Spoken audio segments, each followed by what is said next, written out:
The joint meeting will come to order. The chair appoints as members of the committee on part of the House to escort His Excellency Isaac Herzog into the chamber.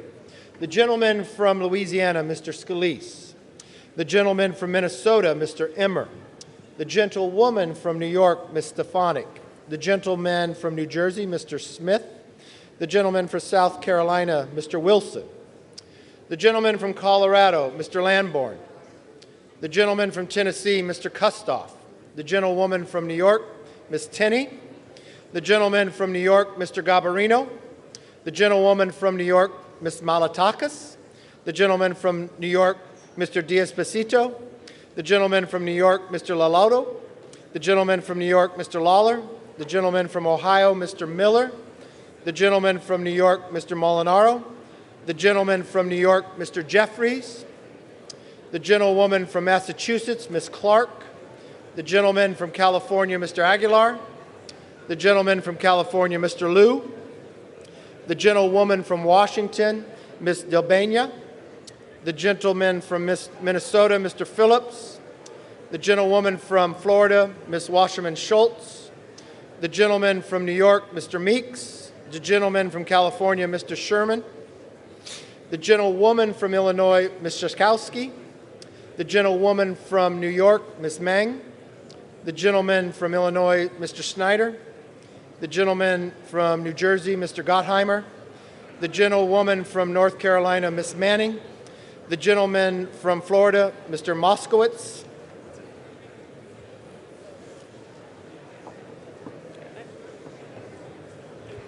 The President of the Senate, at the direction of that body, appoints the following senators as members of the Committee on the part of the Senate to escort His Excellency Isaac Herzog, President of the State of Israel, into the House chamber. The Senator from New York, Mr. Schumer. The Senator from Illinois, Mr. Durbin. The Senator from Washington, Mrs. Murray. The Senator from Michigan, Ms. Stabenow. The Senator from Minnesota, Ms. Klobuchar. The Senator from Wisconsin, Ms. Baldwin. The Senator from New Jersey, Mr. Menendez. The Senator from Nevada, Ms. Rosen. The Senator from Kentucky, Mr. McConnell. The Senator from South Dakota, Mr. Thune. The Senator from Wyoming, Mr. Barrasso. The Senator from West Virginia, Mrs. Capito. The Senator from Iowa, Ms. Ernst. The Senator from Montana, Mr. Daines. The Senator from Iowa, Mr. Grassley. The Senator from Idaho, Mr. Risch.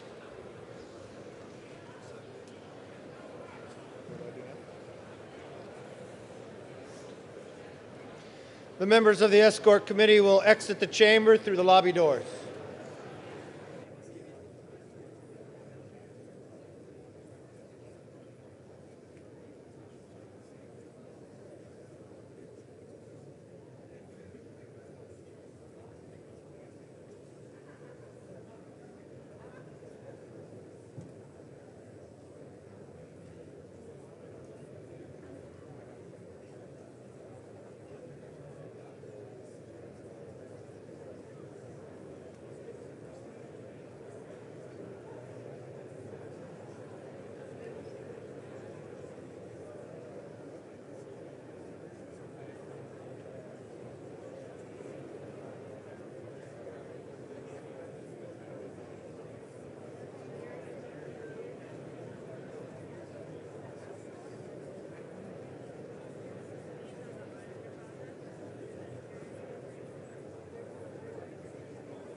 Mr. Speaker, the Acting Dean of the Diplomatic Corps.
Mr. Speaker, the President of the State of Israel.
Members of Congress, I have the high privilege and distinct honor to present to you His Excellency Isaac Herzog, President of the State of Israel.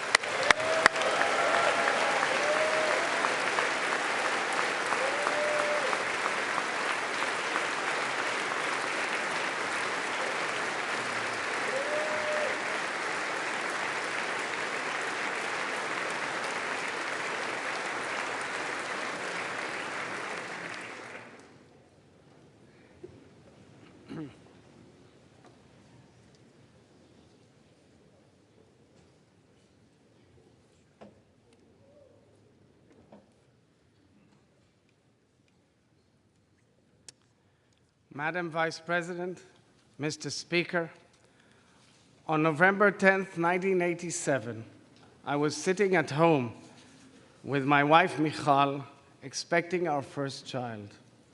We were watching the first Israeli president invited to address a joint session of Congress in honor of Israel's 40th Independence Day. That president was my father.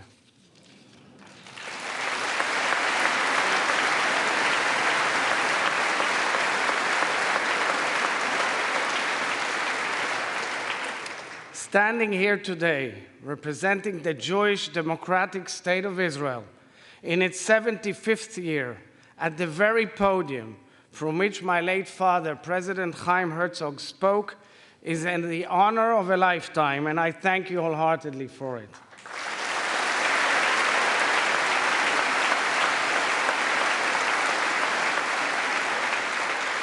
I was born and raised in Israel, but my father's diplomatic post at the United Nations brought my family to New York in the 1970s. During high school, I volunteered with the Legal Aid Society for the Elderly in Brooklyn, New York. I volunteered with the impoverished and the underprivileged elderly, including war veterans and Holocaust survivors who gave their best years to the country they loved. My mentor at the organization was a subtle, reserved professional. She was strictly business. The moment she broke character has remained with me for almost 50 years. It was the day she told me the love of her life died fighting for Israel. Her fiancé, a tall, bright American Jewish boy, was inspired by the Zionist dream and the Jewish people's desire for independence.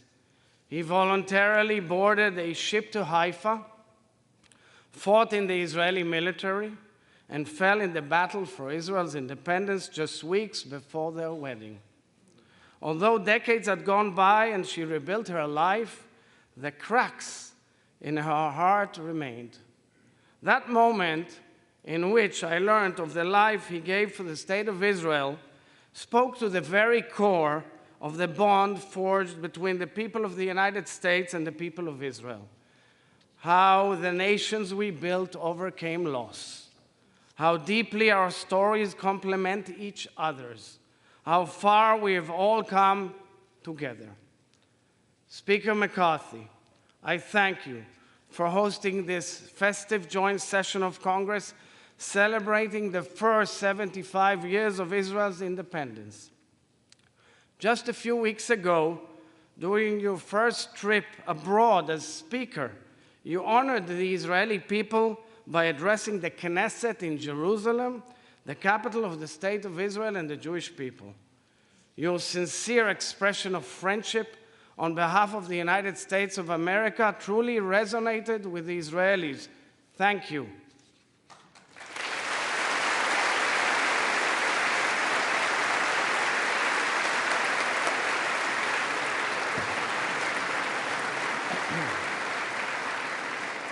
Vice President Harris, it is such a great pleasure to see you again. I vividly recall hosting you at the Knesset a few years back. Your stirring remarks at the Israeli Embassy's Independence Day reception a few weeks ago reflect both yours and President Biden's decades-long ironclad friendship with Israel. Special thanks go to former Speaker Nancy Pelosi, who first invited me less than a year ago, together with Senator Chuck Schumer.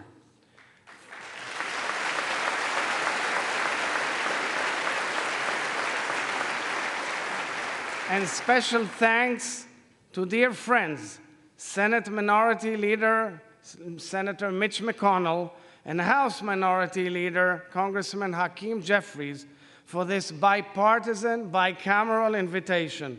And my thanks also to the distinguished members of the Escort Committee for greeting me so beautifully.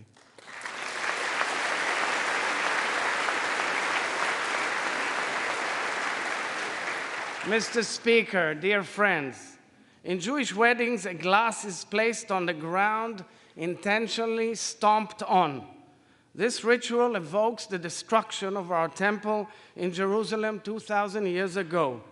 Only after the glass is broken, the celebration can truly begin. Amidst the most joyous occasions in the lives of two individuals who have come together to build something whole, we recall what was once broken in our nation. Thus, the bitter blends with the sweet. Today, the Hebrew calendar points to the first day of the month of Av. In Jewish tradition, this is a somber period in which we mourn the loss of our sovereignty. Jewish communities all over the world lament the beginning of our national exile, where throughout 2 millennia we continuously expressed a spiritual connection to our ancestral homeland, a longing to return home and regain our independence. Yet today, at this moment in my people's history, gathering on Capitol Hill to celebrate 75 years of Israeli independence with our greatest partner and friend, the United States of America, my soul is overflowing with pride and joy.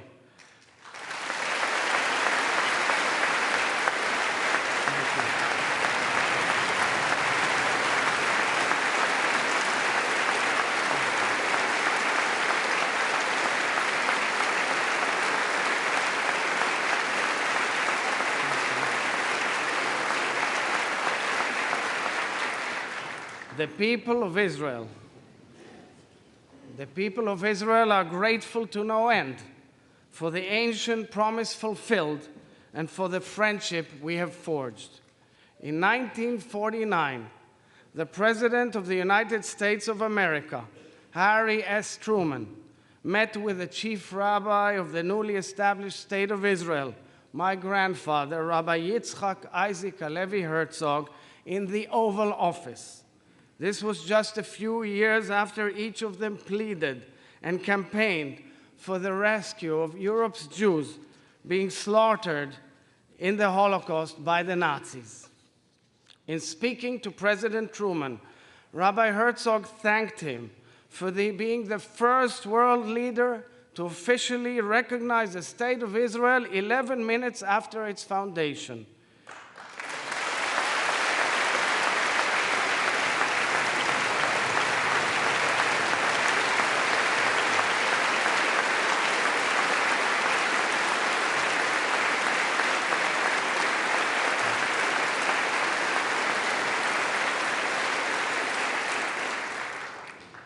He spoke, Rabbi Herzog, of the divine providence that destined President Truman to help bring about the rebirth of Israel after 2,000 years of exile. Witnesses of the encounter recalled tears running down President Truman's cheeks. We're honored to have President Truman's grandson, Clifton Truman Daniel, with us here today.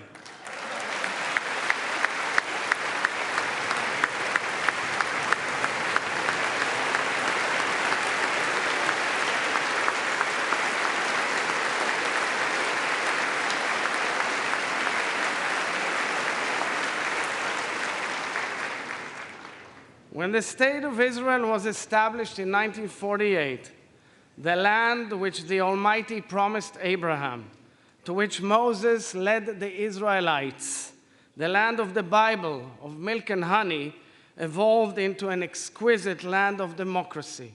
Against all odds, the Jewish people returned home and built a national home which became a beautiful Israeli democracy, a mosaic of Jews, Muslims, Christians, Druze and Circassians, secular, traditional, and Orthodox, of all denominations, of all possible views and lifestyles. A land which welcomed the ingathering of exiles from over 100 nations. A land which became the startup nation, a bustling hub of innovation and creativity, social action and intellectual discovery, spiritual awakening and business ventures, scientific ingenuity, and life-saving medical breakthroughs. We built a nation-state which has faced relentless war, terror, and delegitimization since its birth. A country fighting to defend itself from enemy and foe, yet whose citizens continue to greet each other with the word peace, Shalom, a country which takes pride in its vibrant democracy, its protection of minorities, human rights and civil liberties as laid down by its parliament, the Knesset, and safeguarded by its strong Supreme Court and independent judiciary.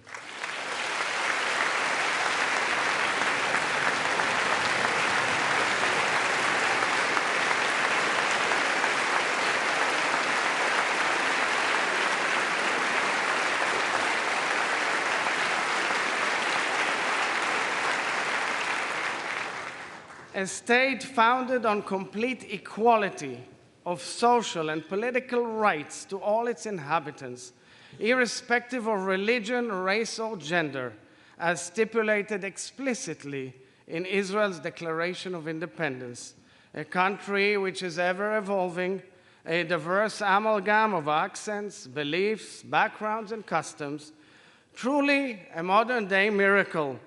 This is the sweetness in which our country has been blessed. However, dear friends, the bitter casts a dark shadow on our country, on our region, and on the world. Mr. Speaker, perhaps the greatest challenge Israel and the United States face at this time together is the Iranian nuclear program. Let there be no doubt, Iran does not strive to attain nuclear energy for peaceful purposes. Iran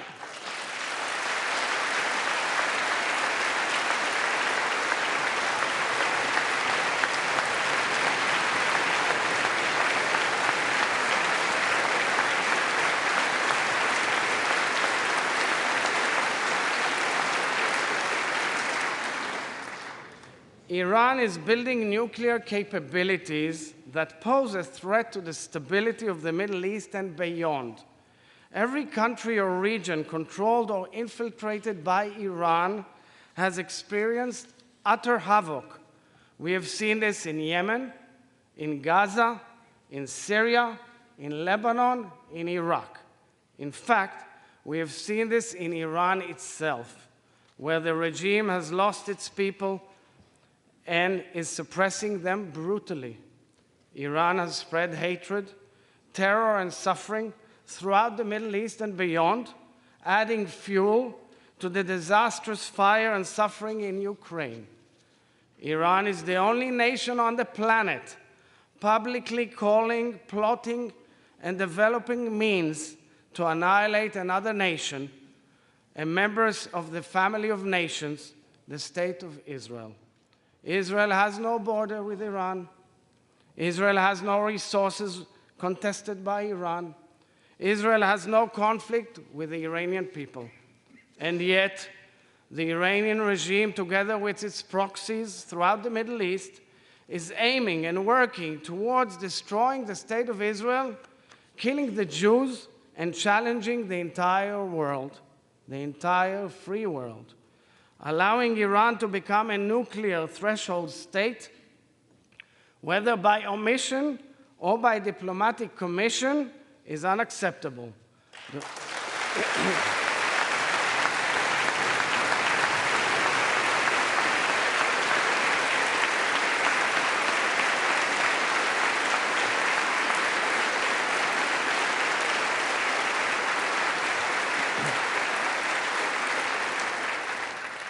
The world cannot remain indifferent to the Iranian regime's call to wipe Israel off the map.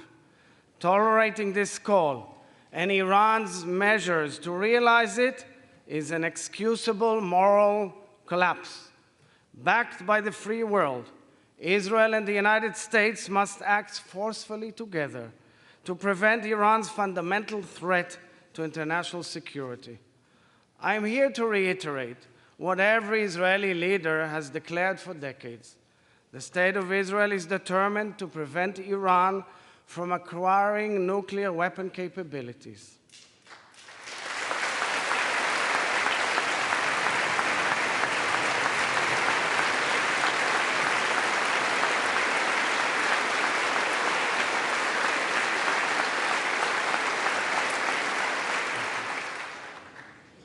Mr. Speaker, we are proud to be the United States' closest partner and friend. We are grateful to the United States for the necessary means you have provided us to keep our qualitative military edge and to enable us to defend ourselves by ourselves. This reflects your ongoing commitment to Israel's security. We are also tremendously proud that ours is a two-way alliance in which Israel has been making critical contributions to the national security interests of the United States of America in numerous ways. Thank you, dear members of Congress, for your support of Israel throughout history and at this critical moment in time.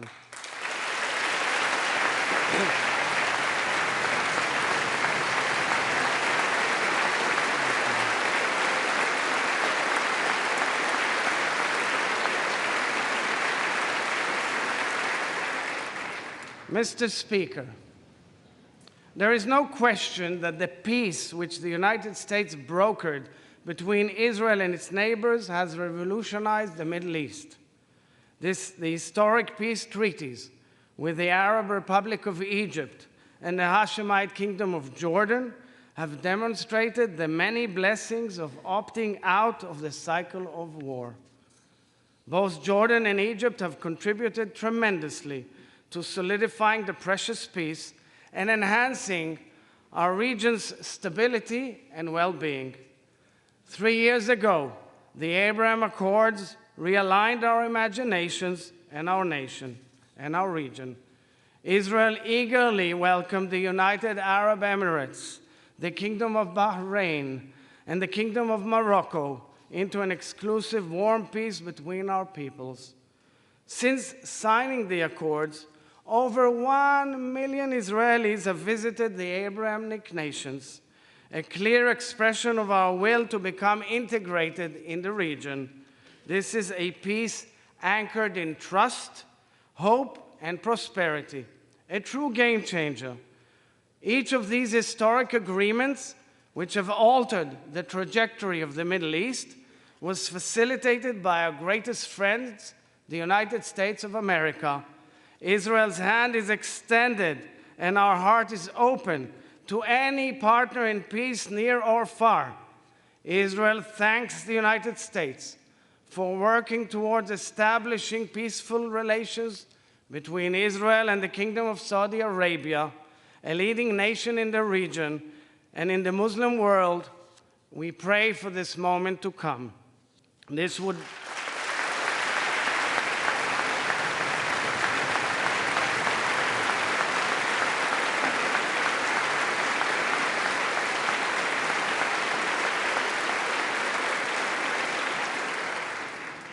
would be a huge sea change in the course of history in the Middle East and the world at large. My deep yearning, Mr. Speaker, is for Israel to one day make peace with our Palestinian neighbors.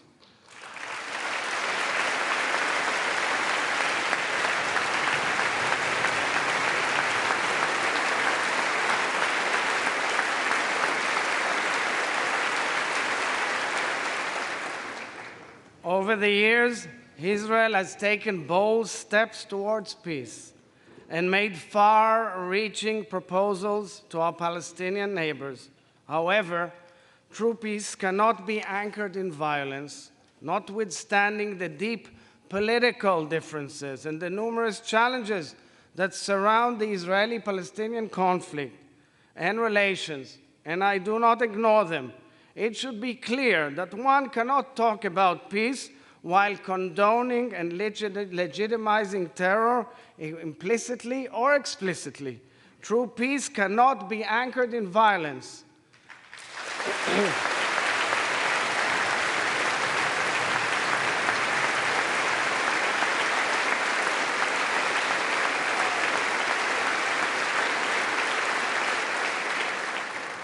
Palestinian terror against Israel or Israelis undermines any possibility for a future of peace between our peoples. Israelis are targeted while waiting for buses, while taking a stroll on the promenade, while spending time with their family.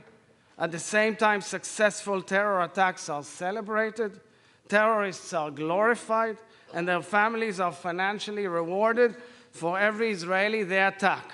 This is inconceivable. It is a moral disgrace. Terror is not a bump in the road. Terror is hatred and bloodshed. It contradicts humanity's most basic principles of peace. Israel cannot and will not tolerate terror, and we know that in this we are joined by the United States of America.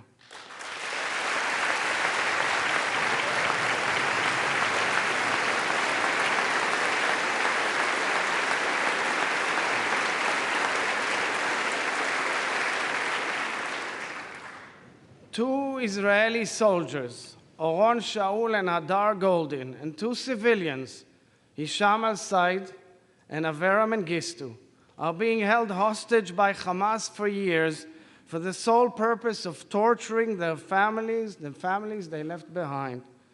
Lieutenant Hadar Goldin was abducted in violation of a UN-sponsored humanitarian ceasefire negotiated by the United States. His family has been fighting for 9 years to bring him home. I asked Hadar Goldin's mother, Leah, to be with us here today.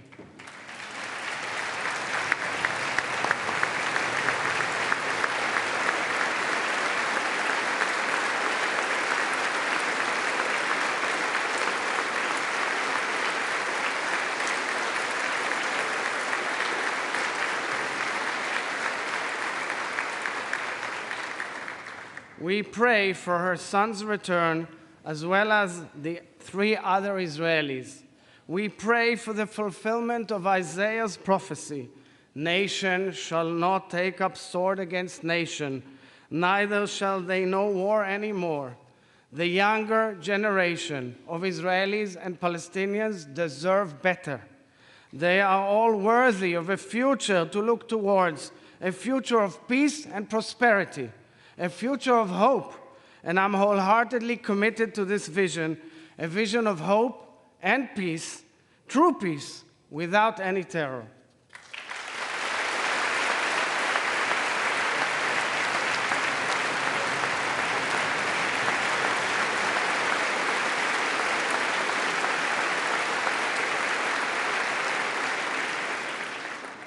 Mr. Speaker, dear friends, the sacred bond we share is unique in scope and quality because it is based on values that reach across generations, across administrations, across governments and coalitions, carrying us through times of turmoil and elation. 160 years ago, it was President Abraham Lincoln who spoke of the dream to restore the Jews to their national home as one shared by many Americans. The inscription on Philadelphia's Liberty Bell articulates the Hebrew Bible's code of ethics. Proclaim liberty throughout all the land unto the inhabitants thereof.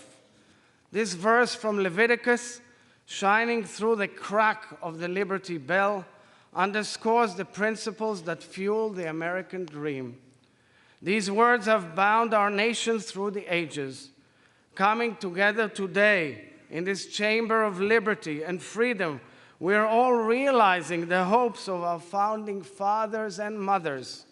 We are very proud, so very proud, of the true friendship we have forged, a mutually beneficial partnership that has withstood challenges and weathered great disagreements because it is based not on uniformity of approach, but on the ultimate currency of trust.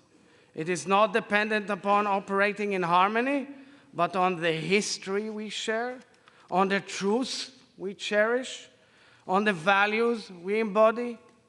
This partnership is based also on similarities and the affinity between our peoples, the courageous immigrants and the trailblazing pioneers. It is rooted deep in our respective declarations of independence. In the American Declaration of Independence, the founders appealed to the supreme judge of the world. In the Israeli Declaration of Independence, influenced by America's, our founders placed their trust in the Rock of Israel, Tzur Israel.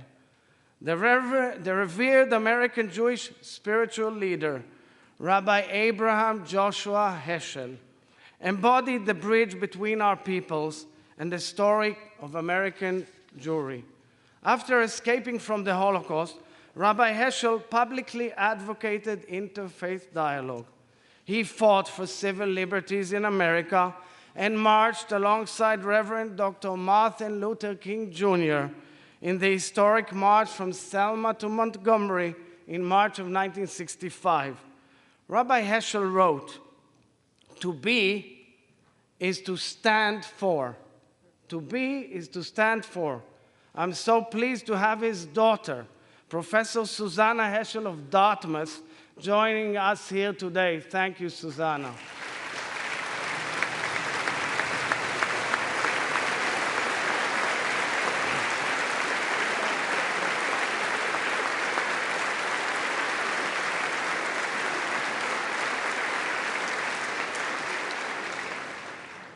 Susanna, your father reminds us that the principles we defend make us what we are. Ultimately, Israel and the United States stand, and indeed have always stood, for the same values. Our two nations are both diverse, life-affirming societies that stand for liberty, equality, and freedom. At our core, both our peoples seek to repair the cracks in the world. Having said this, I'm really well aware that our world is changing. A new generation of Israelis and Americans are assuming leadership roles, a generation that was not privy to the hardship of Israel's formative years, a generation that is less engaged in the roots that connect our peoples, a generation that perhaps takes for granted the US-Israel relationship. Yet, at this moment, I am optimistic, because to me it is clear that the shift in generations does not reflect changing values, nor does it indicate changes in our interests. When the United States is strong, Israel is stronger.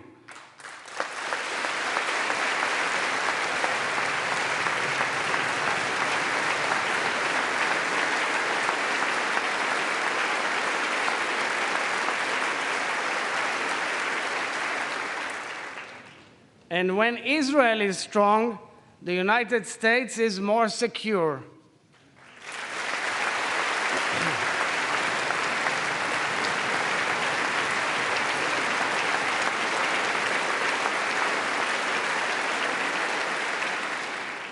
Today, my dear friends, we are provided the opportunity to reaffirm and redefine the future of our relationship. Each of us here has a decisive role in the future we are building.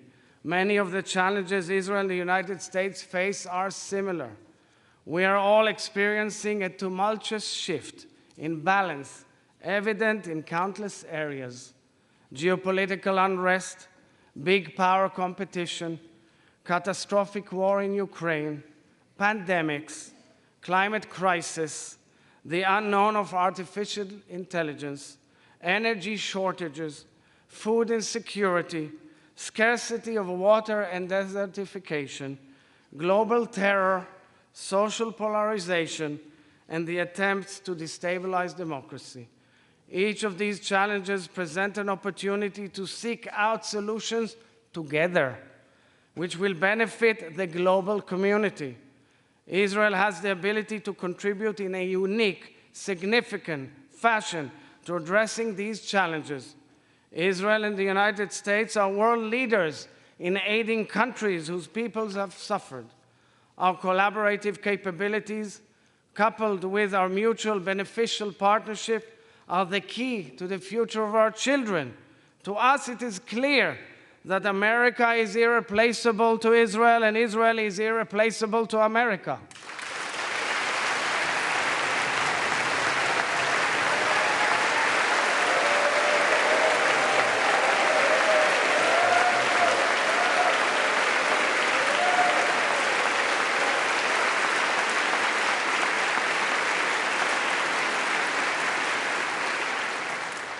It is time to design the next stage of our evolving friendship and our growing partnership together. So let's do it together, ladies and gentlemen. Let's elevate our partnership to new levels. Mr. Speaker, I'm not oblivious to criticism among friends, including some expressed by respected members of this House. I respect criticism, especially from friends, although one does not always have to accept it.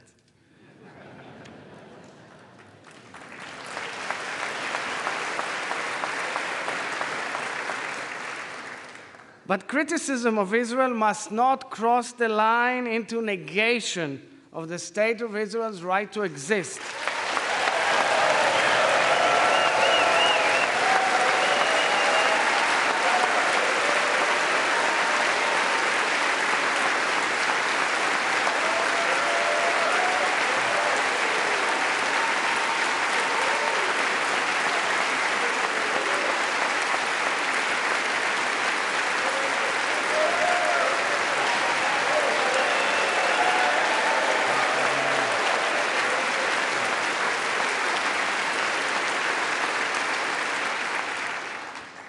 Questioning the Jewish people's right to self-determination is not legitimate diplomacy, it is anti-Semitism.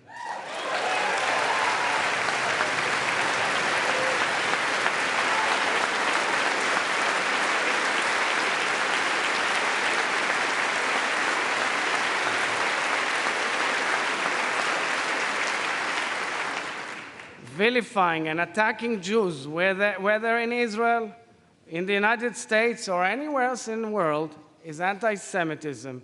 Anti-Semitism is a disgrace in every form, and I commend President Joe Biden for laying out the United States' first ever national strategy to combat anti-Semitism.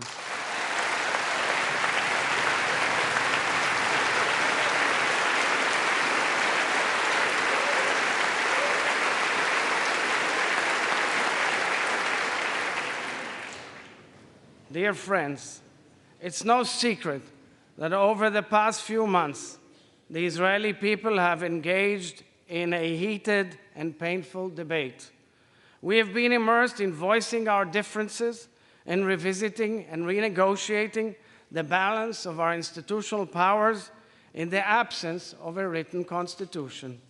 In practice, the intense debate going on back home, even as we speak, is the clearest tribute to the fortitude of Israel's democracy.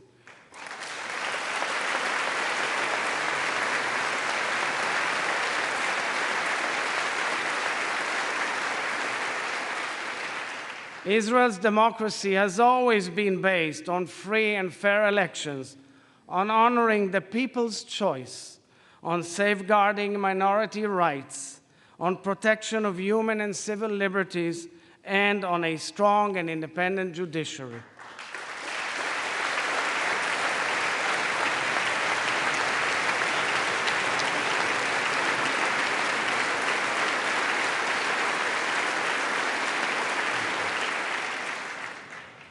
Our democracy is also 120 members of Knesset, comprised of Jews, Muslims, Christians, Druze, representing every opinion under the Israeli sun, working and debating side by side.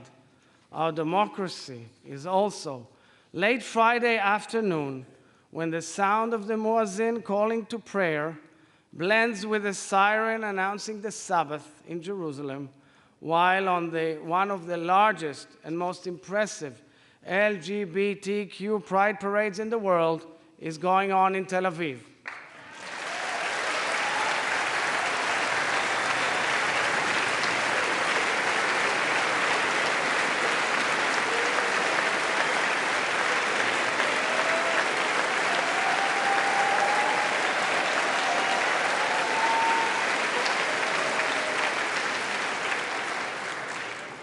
Our democracy is also reflected in protesters taking to the streets all across the country to emphatically raise their voices and fervently demonstrate their points of view.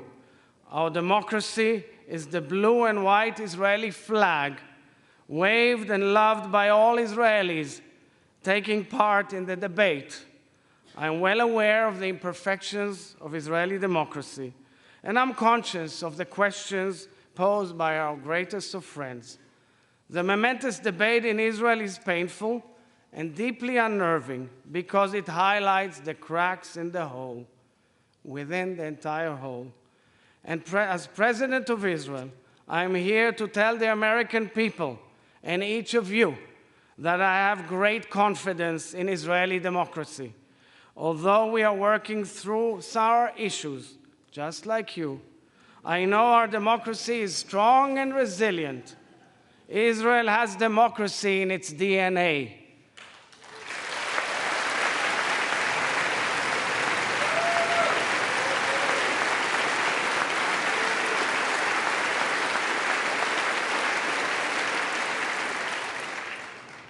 I am deeply mindful of the challenge which this moment presents to Israeli society, and I've made it the priority of my presidency to play a leading role in this critical and emotional public discussion. I will say to you, dear friends, in English, what I've said to my people, my sisters and brothers in Hebrew back home. As a nation, we must find a way to talk to each other, no matter how long it takes. As head of state, I will continue doing everything to reach broad public consensus and to preserve, protect, and defend the state of Israel's democracy.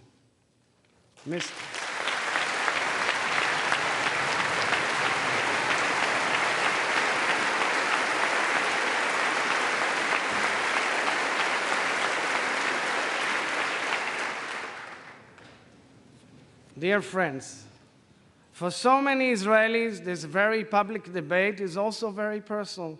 It is now a little after 6 p.m. in Israel.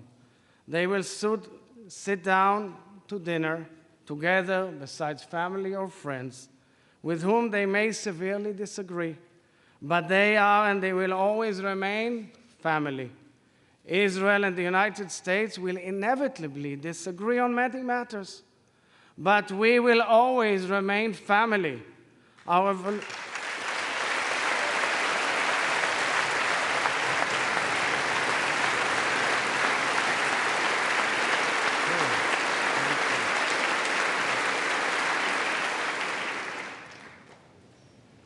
revolutionary societies have so much to give to the world and so much to learn from each other.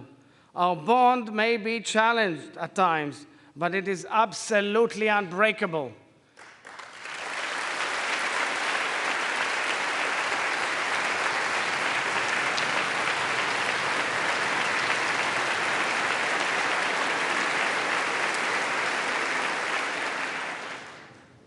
The Israeli national anthem, Hatikva, is a song of hope.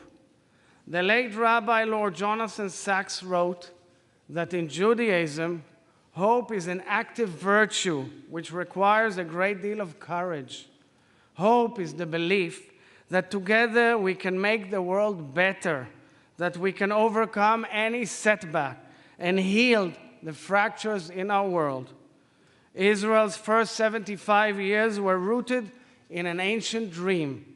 Let us base our next 75 years on hope, our shared hope that we can heal our fractured world as the closest of allies and friends. Thank you, members of both houses, for celebrating Israel's independence. Am Yisrael Chai.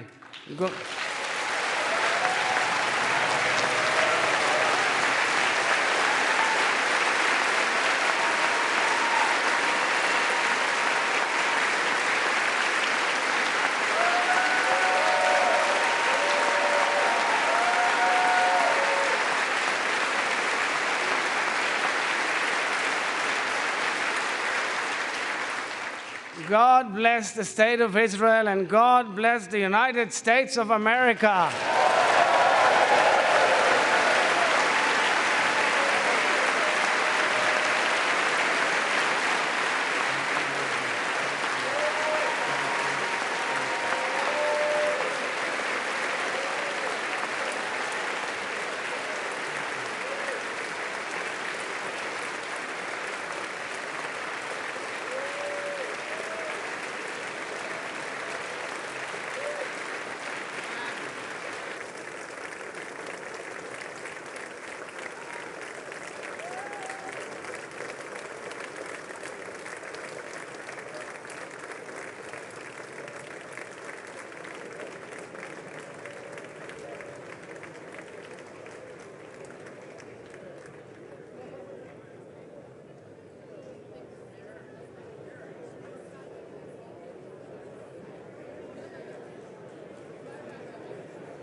The joint meeting of the two houses now dissolved.